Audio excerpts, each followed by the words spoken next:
ana shpirtërore është më e rëndësishme. Një djalë i ri i cili s'ka rrejt kurr, i cili s'ka ngusë çik tuj kurr, e ka rujt vëlla moralin e vet edhe nderin e vajzave të huaja. Ai do të thonë ai është ylli i venit. Ai është më i miri i shoqërisë. Ai është më i ndershmi, mos u tut prej tij.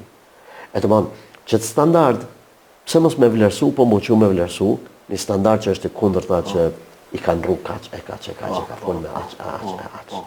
Andaj, ku do ta marrin që ta trit modelin? Kriza identitare vjen se burimi ku ai e merr modelin e vet, është burimi i gabum. Edhe vjen koha, do të thonë që në moshën 18-17 vjeçare një djalë i ri i këtij populli me luftu, do të thonë edhe e pyet, keni parë për video, thot apo du të thotë jo. Edhe ka vdek, ka ra shahid, Allah i mëshiroft.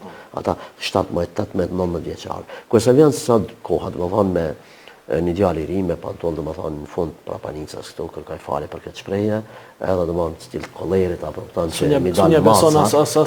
Po masa mi dal përpara i tut. E tash kur ti thua ti, do të thonë a kishe luftu ti për Kosovën, ai thot, për çka më luftu për Kosovën? A ka luftu Kosova për mua? Kjo është e tmerr.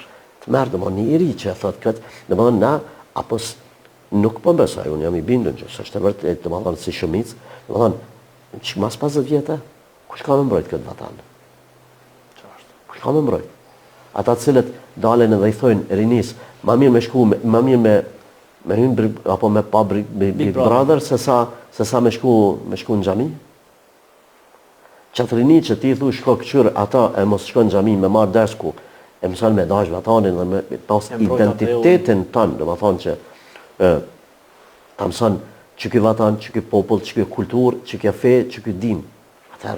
Atëherë nuk pritet diçka e hajrit. Por na kemi shumë që është nuk mirë. Po inshallah.